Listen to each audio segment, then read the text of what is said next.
battle of the guitars.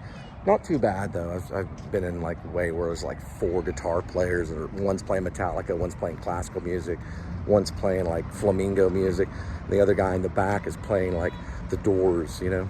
But they close at 9. I thought they were closing at 10, so I'm gonna go ahead back. Those are gonna be a lot of raw footage uploads, so enjoy. There are segments where it's kind of rough, and then there's other segments where boom, they hit on mark. Because what I'm trying to do is pretty much just jam. And then you find a little moment, which is not a big moment. And then you're like, that's it.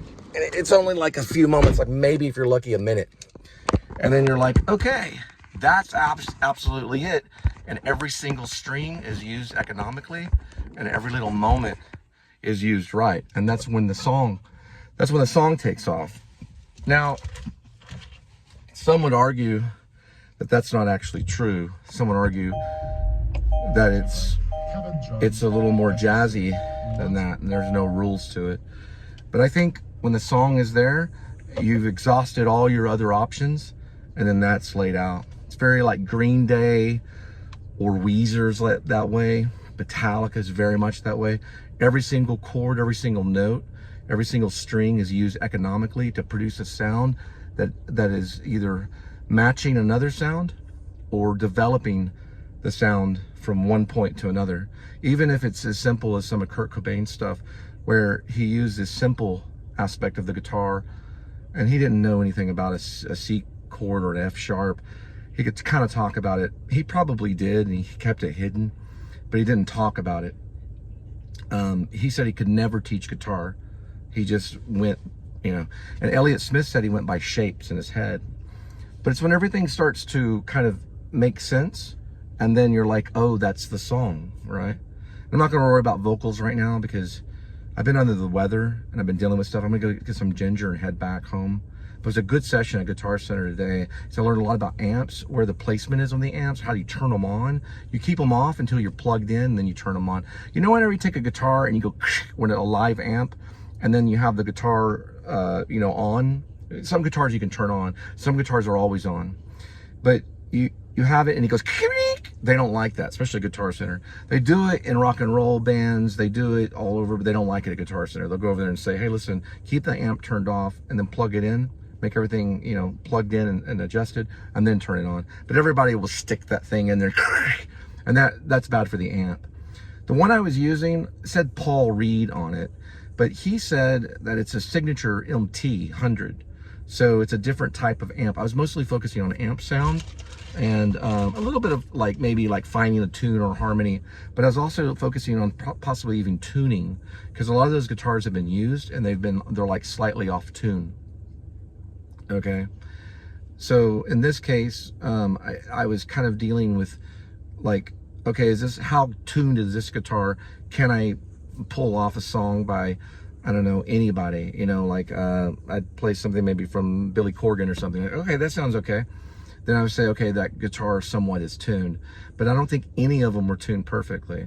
And then what I did was that one guitar I set aside and I tuned it to guitar tuna, and then it came out a disaster. So guitar tuna shows an electric guitar on it, but it may only be for acoustic, because it tunes my acoustic just fine. So I don't know. I was gonna go and ask a Guitar Center person, like, you know, I was gonna say, hey, what will guitar tuna do for electric guitar? And a lot of times they're like, hey, can you keep it down? They work there like 10 hours a day and stuff. And they're like, hey, can you keep it down a little bit? Can you turn that down?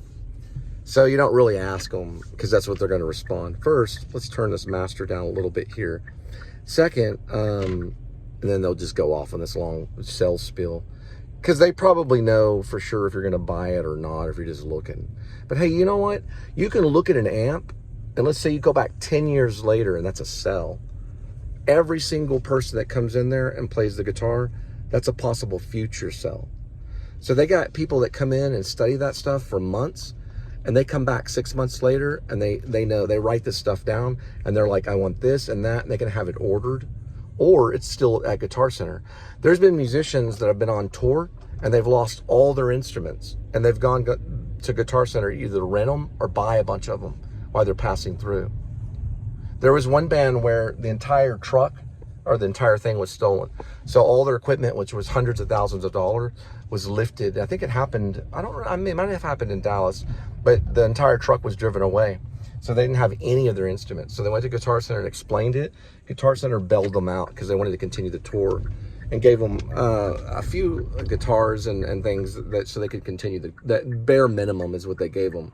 And they were able to continue the tour with the bare minimum, and then struck a deal with them and probably paid them later because they were on tour. I don't know the band, but it made the papers. I think it even made the local news.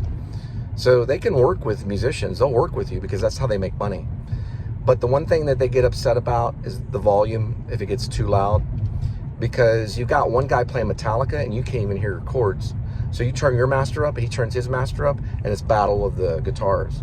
So he's like, can you keep it down? And I told him, yeah, but you need to tell that guy, because I wasn't going to touch my master or my volume until he at least acknowledged the fact that that guy was going to match my volume and go down. So he got off his guitar and left. I turned my volume down. When he walked away, I turned the volume back up in the master so I could hear, so I could hear the rhythm of things, because he wasn't even in the room anymore. But then he came over and said, okay, got 10 minutes. And so I gave the best I could in that 10-minute section, which you'll see in a raw footage upload. And then I turned it off. It doesn't really matter if someone's going to jam completely, because sometimes they'll jam with you. So if they're going to turn their volume up and they start jamming with you, I don't mind that. But if they're purposely playing this Metallica piece that they're trying to learn, or some kind of heavy metal piece, or whatever it may be, Slayer or whatever, and they're purposely playing it, and like they're tuning you out completely, that's the time to turn the master up. And then whenever you get disciplined, they say, hey, listen, turn your volume down, please. And you got the other guy over there playing Metallica, which is nothing wrong with Metallica. But if the other guy's over there jamming to something just as loud, and he doesn't discipline that person, then he's not being fair to the whole room. So he goes, I was just about to go over and tell that guy to turn it down. Because the reason I turned mine up and went away is because that guy would not let me listen to my own guitar, or whoever he was. And I'm not mad about that. That's fine. Listen, not Jimi Hendrix. Jimi Hendrix mostly practiced in silence. Jimi Hendrix mostly practiced on his own. And that's beautiful, because he had his own place where he could play his amps and stuff, right? You can't really do that if you don't have a house, right? If you're in like a townhome or a duplex or something like that, you'd have to have